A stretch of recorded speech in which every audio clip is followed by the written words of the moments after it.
Thank you. Senator London Lamar, Chairwoman of the Senate Democratic Caucus, Senate District 33. This week has really weighed really heavy on my heart. The flood alone that myself and many Memphians have experienced from last week's storm was already enough. But our children in Memphis across the state have suffered from too much in just a matter of a few days. And I wept today. And it's not often that I have allowed this place to bring me to tears, but today was one of those days. It's been a little overwhelming what me and my community have suffered over the last couple of days. And even in a position of leadership that I stand in, this week I truly felt powerless in a way that I've never felt powerless before. You know, the word says in Jeremiah chapter 22, verse 3, do what is just and right. Rescue from the hand of the oppressor, the one who has been robbed. Do no wrong or violence to the foreigner, the fatherless, or the widow, and do not shed innocent blood in this place. So I want to start off by first saying Senate District 33 that I represent has gone through it this week, especially in the last 48 hours. I want to start off by acknowledging the organization Memphis Allies. They had a tragic shooting yesterday where 6 people were shot. 1 person has died. And this is an organization that has committed itself to reducing gun violence in this community. And they too were ravaged.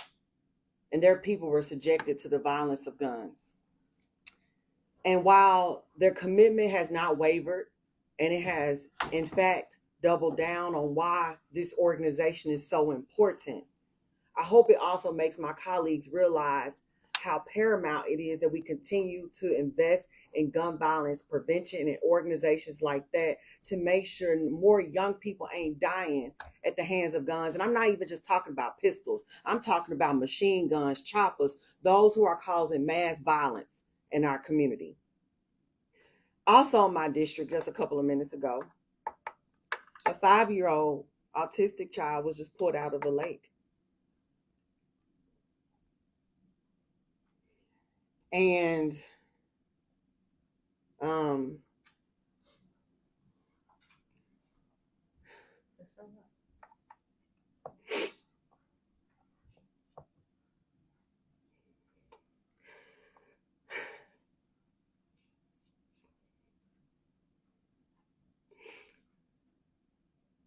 my heart breaks,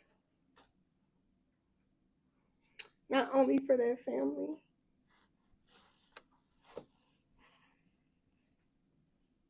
because I feel like our children been under attack.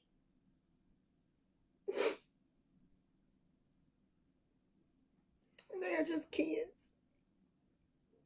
And then 10 minutes ago, in my district, a teen girl was just been shot in the park outside of Overton High School.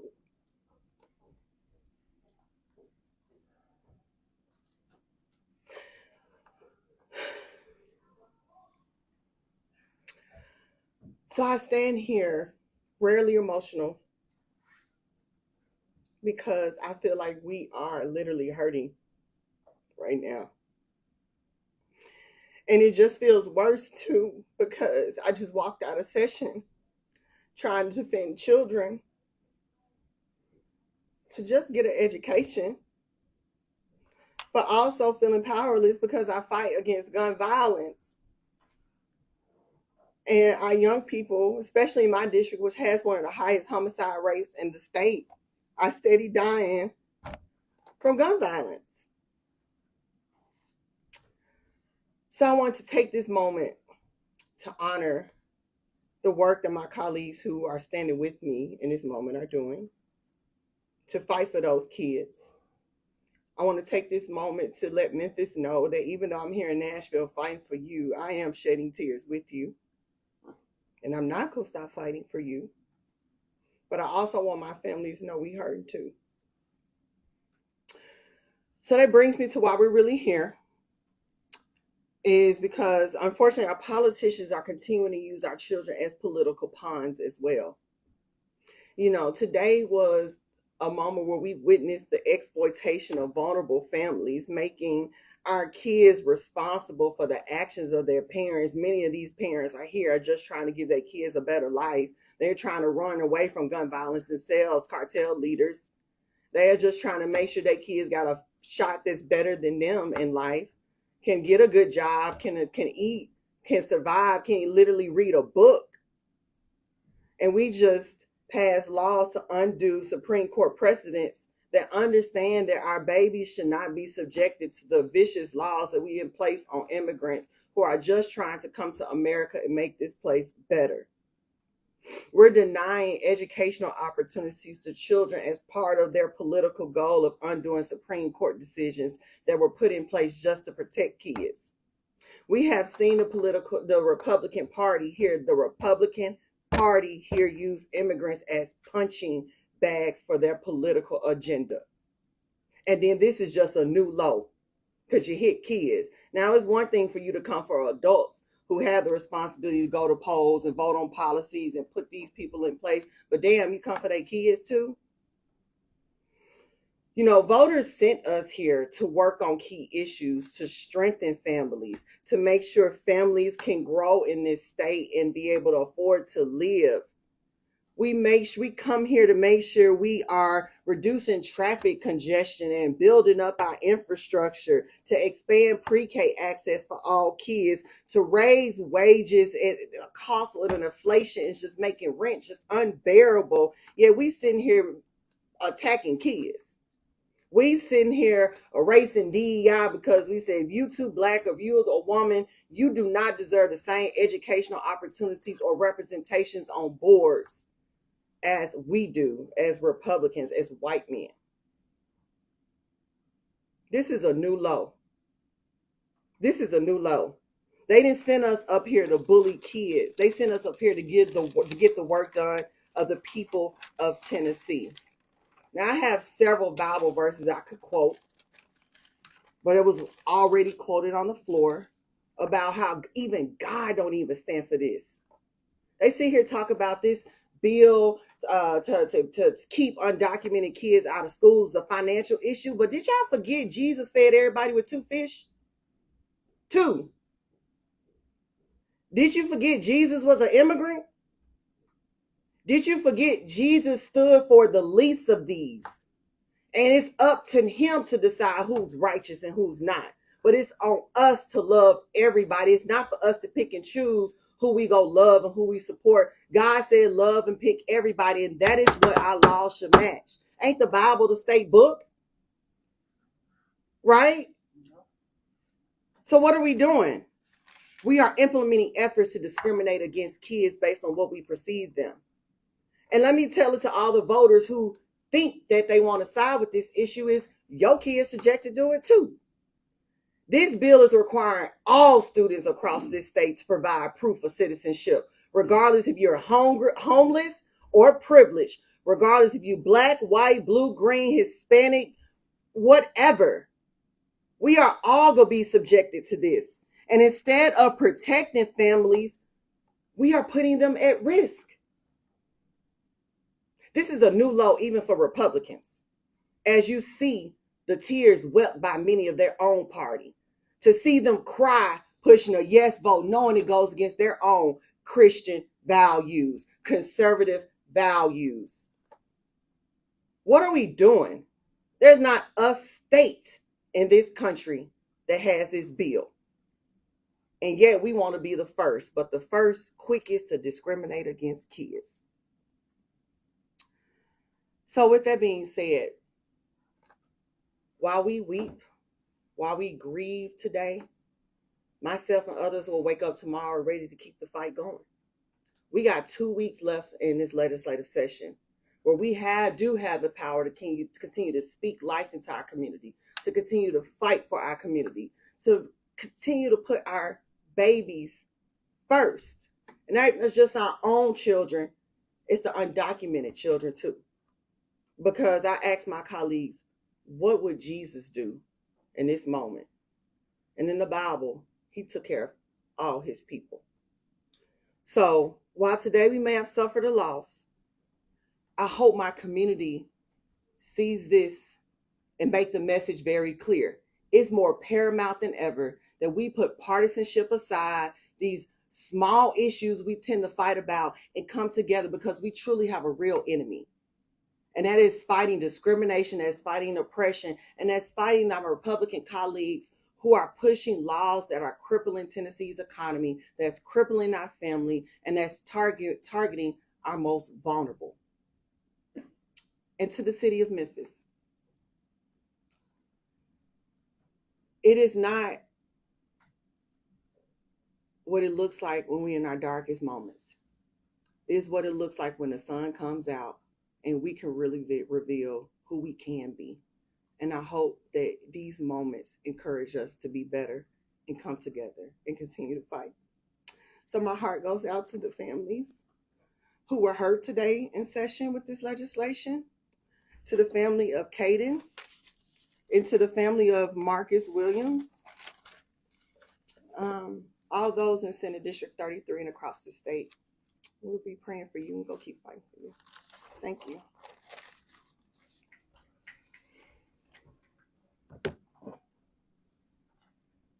So certainly today was, I think, one of those days in the Tennessee Senate where you not only are unhappy with the outcome, but you are absolutely devastated and gutted with the outcome. It is not lost on me that last week we commemorated the assassination of Dr. King, who truly advocated and gave his life in the belief that whether you are black or white, you are in poverty, or you're an immigrant, that you will be treated as a basic human being. And that next week is Holy Week, at the end of which we will celebrate the resurrection. Instead, in the General Assembly, we're focused on a piece of legislation that I said on the floor is not a political issue. It's not whether or not you agree about immigration or undocumented folks. It has to do with children. If you care about kids, if you want to create a permanent subclass of individuals who are uneducated, if you want to tell a 5-year-old that they cannot go to kindergarten unless their parents can afford to pay tuition, you want to tell 900,000 families across the state that they have to provide a birth certificate in order to register their kids to vote. If you don't have a copy of yours, it can range between $15 and $50 to get a new one. That we justify this legislation by saying the cost to educate undocumented students is breaking our education systems, when we actually have no way of quantifying that amount. That we use the fallacy of ESL spending to say that that shows we are spending too much on undocumented students and there's been a rapid increase, when we all know the majority of students who get ESL services are American born. English is their first language. So they are not undocumented. We also know the tremendous rise in those costs is because of reformulations to our state funding and also our federal funding. So it is a false narrative to suggest that providing those services makes the cost of our education drive up. There has not been a school district that has sent a resolution in support of this legislation. One district presented one and they quickly rescinded that. No school district has asked for this. They have not said the burden of educating undocumented students is so high that we can no longer afford and manage it.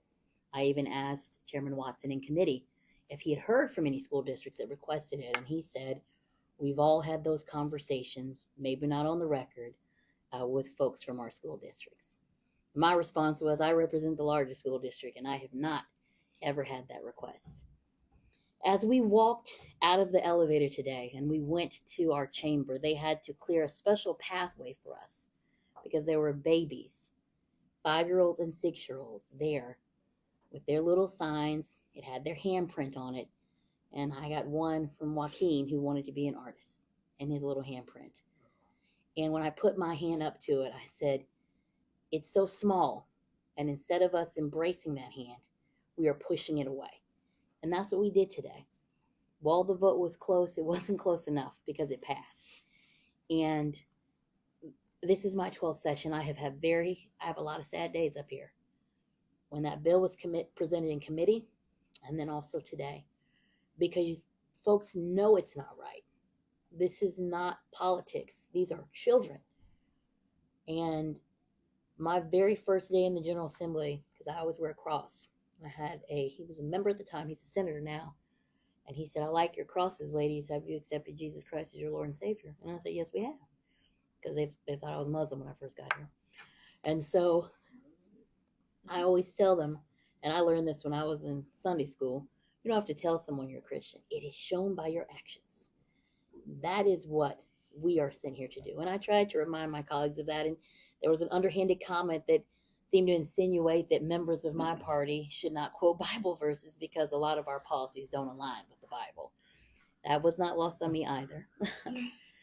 But I will just say this, like Chair Lady Lamar said, we are here for a reason. We're going to keep representing those who don't have a seat at the table, who are confined to the outside corridors because they're not allowed to even sit in the balcony.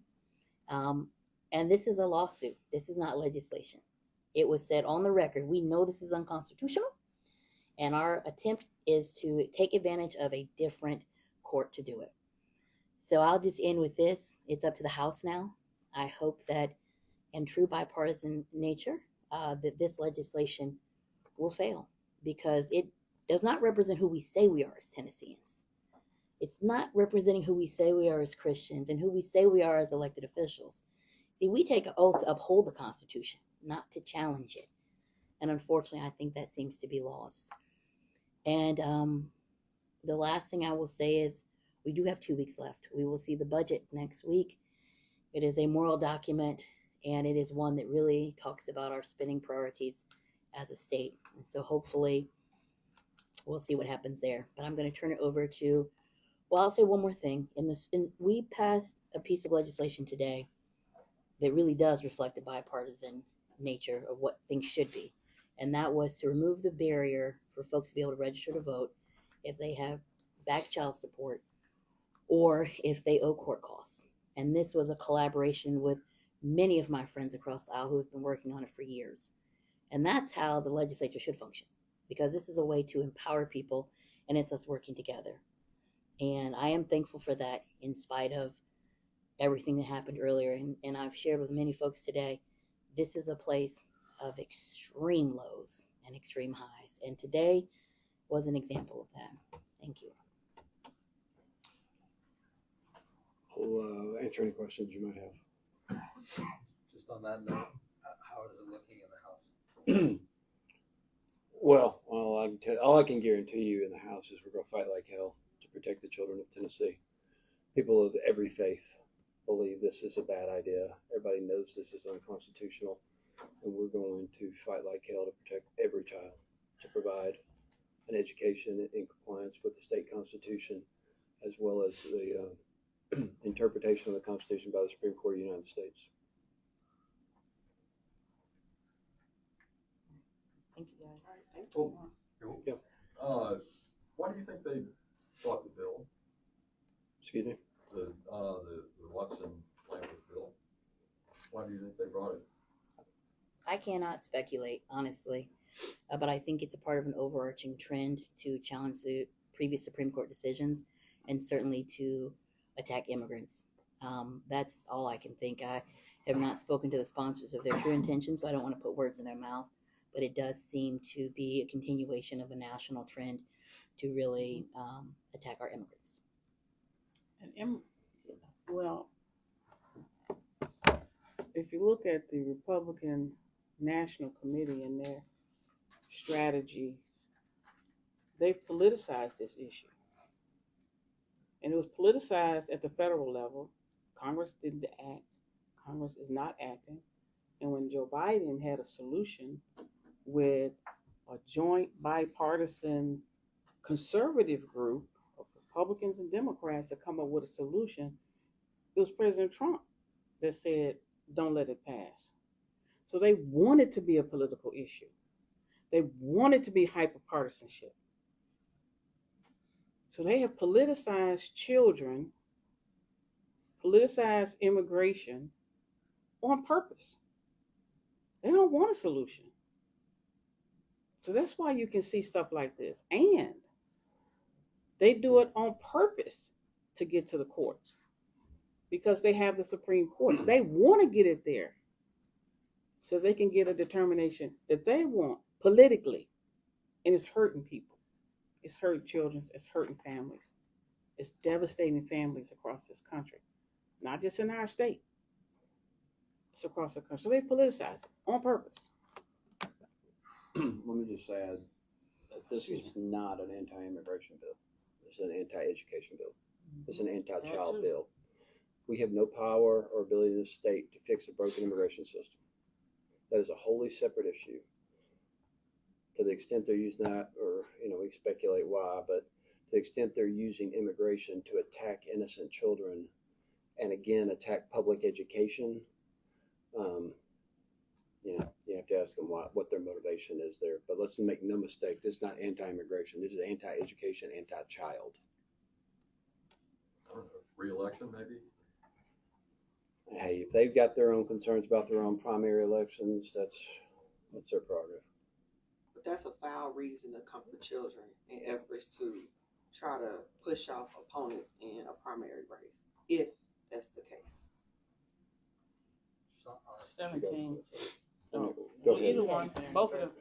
Sorry to change topics, but wanted to ask a question about the bill that would prioritize hiring somebody off of merit rather than DEI. If that law were to pass, how do you guys think that would change hiring in Tennessee?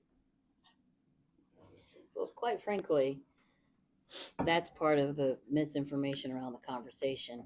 People are already hired allegedly on merit. What diversity, equity, inclusion provides for is everyone having an equal seat at the table who have not been granted a seat at the table. It's making sure that you consider other factors, which makes the person a well-rounded candidate. And I remember like 5 or 6 years ago, I gave a speech to SHRM, which is the Human Resources Organization, about diversity, equity, and inclusion. And now it's become this dirty phrase, just like affirmative action, to act like people who are unqualified are getting positions. So if this law goes into effect, I think that private institutions, organizations, educational facilities will continue to do the work that they do to make sure they have a workforce that is best equipped to meet the needs of those that they serve. And this other stuff is just political rhetoric that unfortunately gives people who are unhappy with the system an opportunity to bring a lawsuit. And we gave this example on the floor. If someone is unqualified and they are a white man, or they are unqualified and they're a white woman, you can challenge the white woman because she's a woman, but you can't challenge the credentials of the white man. And that to me is just creating more of a discriminatory process as opposed to less, which is what my colleagues are saying this is doing. So We saw a pretty rare divide among Republicans in the House today on the bill that would protect IVF contraception. There were several comments made during the debate on that bill that seemed to indicate that regulation was maybe coming next year, or at least they want to move the bill up into that. Are you all concerned that there's To what regulations are you referring to? the IVF industry, that there should be a licensure process that Representative Williams was talking a little bit about leaving short for that kind of thing? They were fighting against themselves. I mean, look, we have stood united to protect contraception and to protect IVF fertility services.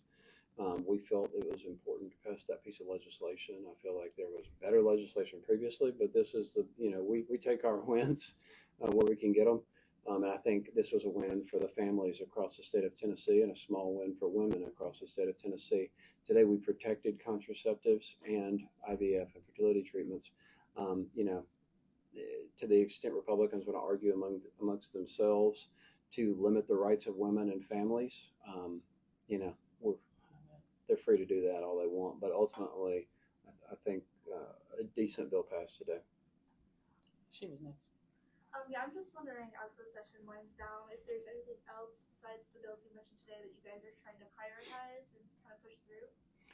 Well, all session long, we've been pushing an agenda to strengthen the middle class and protect the working families of the state of Tennessee and improve the quality of life of every Tennessean, every child across the state of Tennessee. We badly need to get flood relief to a lot of citizens of the state of Tennessee from one side of the state to the other at this point. We started out in Northeast, but now it stretches all the way to Memphis, of course, because of unprecedented thunderstorms. And we're going to continue to fight to lower costs for working families. I mean, the reality is you've got an administration in Washington, D.C. playing games with the markets for their own financial benefit, and their friends and their donors' benefit. And the people of Tennessee are the ones who are suffering. Our families are the ones who are losing their investments. Their 401ks are decreasing daily because of the instability in Washington, D.C. So we have a duty here in the state of Tennessee to be even stronger in our efforts to protect working families, to strengthen the middle class, and make sure that we get the cost of living under control. Because we're going to continue to fight to reduce the grocery tax. We're going to continue to fight to increase access to affordable housing and address these issues that families really care about. That's our driving motivation. That's why we ran for office, and it stands in stark contrast to what the focus is of the Republican Party. And Chairwoman Lamar said it best and talked about some of the things on which they're focusing. Attacking innocent children, increasing fees and interest rates on working families. That is a stark contrast to the agenda to keep Tennessee, that we are pushing to keep Tennessee families safe and secure and improve their quality of life. The one bill that died this week, the Monsanto bill, what was the takeaway for why that bill didn't make it across the finish line? Is there anything? It died in the Senate, y'all. No, It it died died in the House. Well, It passed on the it's an floor of the Senate. acknowledgement that we don't need to be supporting corporations or making them protecting them from civil liability when they make products that cause cancer. If you have known anybody who has had cancer or had to take care of somebody who has had cancer, not only is it expensive, but it's hard to watch somebody just go down like that.